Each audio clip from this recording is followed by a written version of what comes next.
से हो रही है। आगे बढ़ते हैं, बात अब लद्दाख के बाद जम्मू कश्मीर की करते हैं फिर से, क्योंकि जम्मू कश्मीर में वो केस पिछले हफ्ते हमने आपको बताया था जिसे दोबारा शुरू करने के लिए तैयारियां की गई हैं और हाईकोर्ट में मामला पहुंचा है। और कश्मीरी पंडितों का मुबैना कत्लेआम साल 2003 का वाकया, लेकिन 2022 के वस्त में इस केस को दोबारा खोलने का अब हुक्म जारी कर दिया गया है। नादी मर्ग साउथ कश्मीर का ये वाकया जो कि मार्च के महीने में 2003 में पेश आया, लेकिन अब जाकर सितंबर के 15 तारीख के बाद आप देखेंगे कि ट्रायल बेसिस पर अब इस पर कार्रवाई शुरू होगी।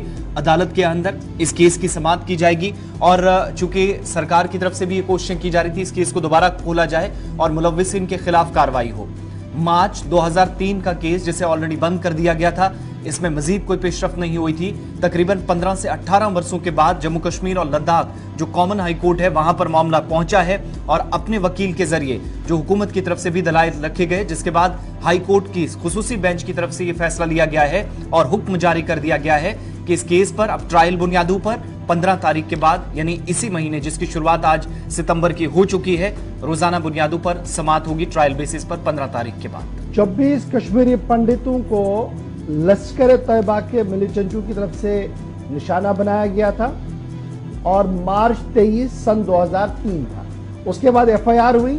एफआईआर के बाद मामला चला, शोपियां अदालत तक चला गया और उसका क्लोजर कर दिया गया।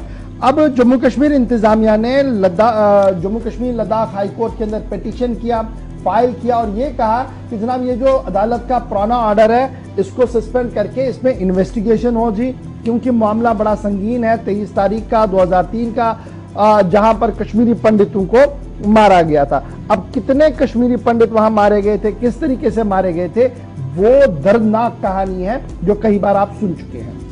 बहरहाल 52 के करीब कश्मीरी पंडित जो वहां रह रहे थे, माइनॉरिटी कम्युनिटी मेजॉरिटी कम्युनिटी के साथ वहां रह रहे थे, उन्हें अलहदा कर दिया गया।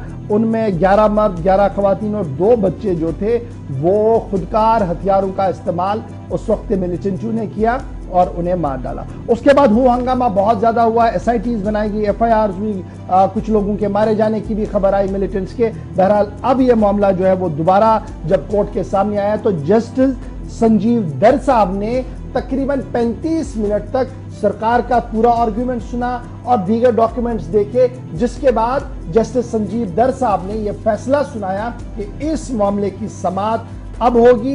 रिव्यू पिटीशन जो आया गया था डायरेक्ट किया गया रजिस्ट्री को कि जनाब 15 तारीख सन 2022 को दोबारा से इसकी सुनवाई होगी और इंसाफ उन लोगों को मिलेगा जो निहत्थे थे, बेगुनाह थे और उनका कत्लेआम किया गया था। नादी मर्ग कश्मीर का मामला जो अब अदालत के अंदर